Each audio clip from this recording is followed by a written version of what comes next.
Hey everyone, and welcome back. We're diving deep today, and we're not talking about swimming pools. We're talking about stepping into the shade. Ooh, yeah, I like that. Our listeners really seem to be vibing with this concept from the Abraham Hicks teachings. It's powerful stuff.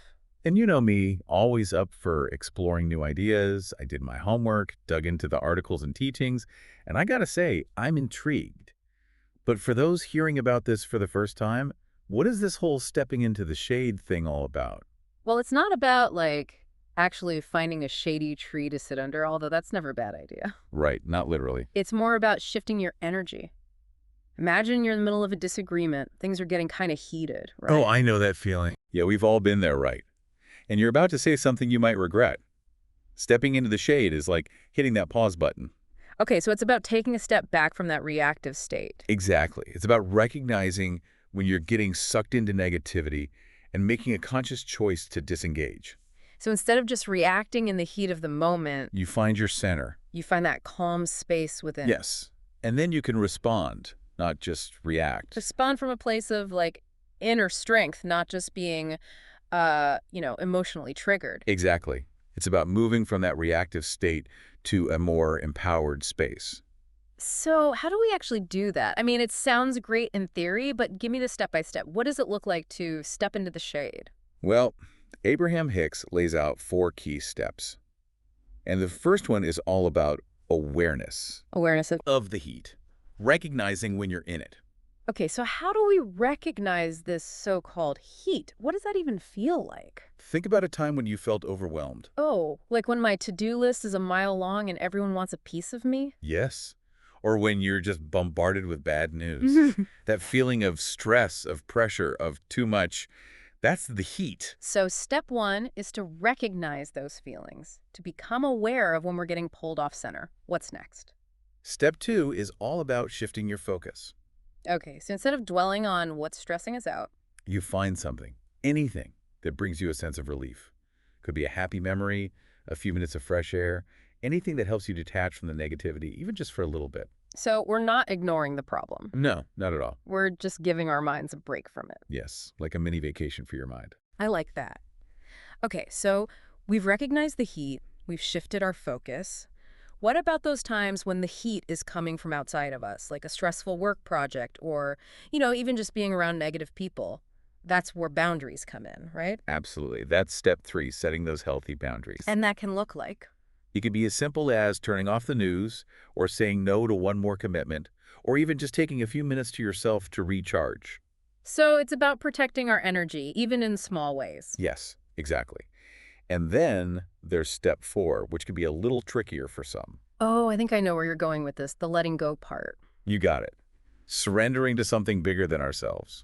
Delegating to a higher power, as they say. Okay, I'll admit, this is the one I struggle with sometimes. I'm a bit of a control freak. I get it, it can be tough. But what if instead of trying to control everything, we just acknowledge that some things are out of our hands? Like there's a bigger plan unfolding, whether we're micromanaging it or not. Exactly.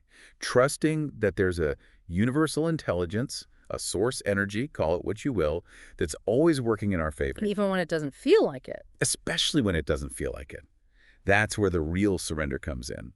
And that's actually a perfect segue into the benefits of all this shade stepping. It's not just about feeling better in the moment, although that's a nice bonus. Right, there's got to be more to it than that. Oh, there's so much more. This is where things get really interesting, especially if you're into, say, manifestation. Okay, now you're speaking my language. Yeah. Attracting what we want, aligning with our desires, that kind of thing. Exactly. But here's the catch. When we're stuck in that heat, all stressed out and overwhelmed, we're actually sending out a frequency of resistance. So it's like we're saying we want something, but our energy is pushing it away at the same time. Exactly. It's like trying to order a pizza while simultaneously slamming the door in the delivery driver's face. Not very effective, right? Not at all. So how does stepping into the shade help with that? It's like we're clearing the path for those desires to show up. We're shifting our energetic frequency from resistance to allowance. So instead of trying to force things to happen through sheer willpower, we're creating the right conditions for them to unfold naturally. You got it. It's about aligning with the natural flow of well-being and abundance that's always available to us. This is where it gets really exciting for me because it's not just about attracting material things, right? No. Not at all. It's about attracting a feeling, an experience, a state of being. Exactly. Cultivating that inner shade, that feeling of peace, joy, contentment, which, according to Abraham Hicks, is our natural state. Okay, so how do we access that state more consistently? Because life happens, right? It's easy to get knocked off balance. That's where the real work comes in. Making stepping into the shade a daily practice, a way of life. So it's not about being positive all the time, No way. but rather about having tools to navigate those inevitable moments of negativity. Exactly. Mm. Resilience, not perfection. That's the key. I love that because I think so often we get caught up in this idea that we need to be happy all the time to manifest our desires. But what you're saying is it's okay to have those human moments Totally. as long as we have the tools to navigate them in a healthy way. Precisely. Recognizing that you have the power to choose your response, even when life throws a curveball. I love this idea of empowerment, of taking back control of our energy. It's like we're being reminded that we're not just victims of circumstance.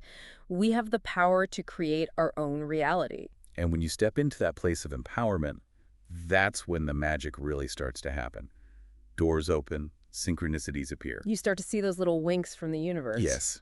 And suddenly, things that once felt difficult or impossible start to feel effortless and aligned. It's like the universe is conspiring to support you. And that's the power of stepping into the shade, aligning yourself with the flow of well-being that's always available even when you can't see it. This has been incredibly eye-opening, and I'm sure our listeners are soaking it all in.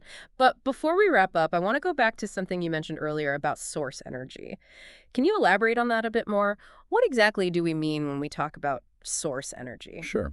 Source energy is essentially the Abraham Hicks term for that universal intelligence, that creative force that connects us all, the energy that animates all of life.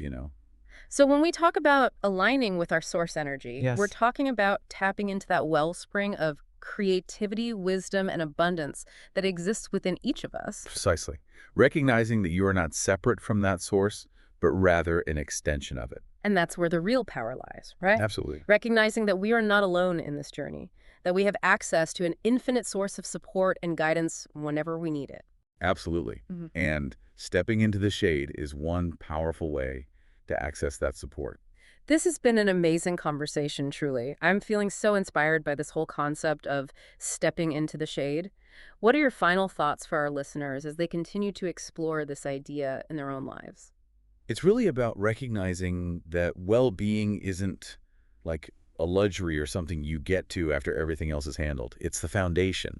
It's like we've been trying to build a house on sand, and stepping into the shade is about finally laying that solid foundation. Exactly. It's about creating that inner stability, that sense of peace that allows everything else to fall into place. And that's where those 4 steps come in. Right, the 4 steps we've been talking about.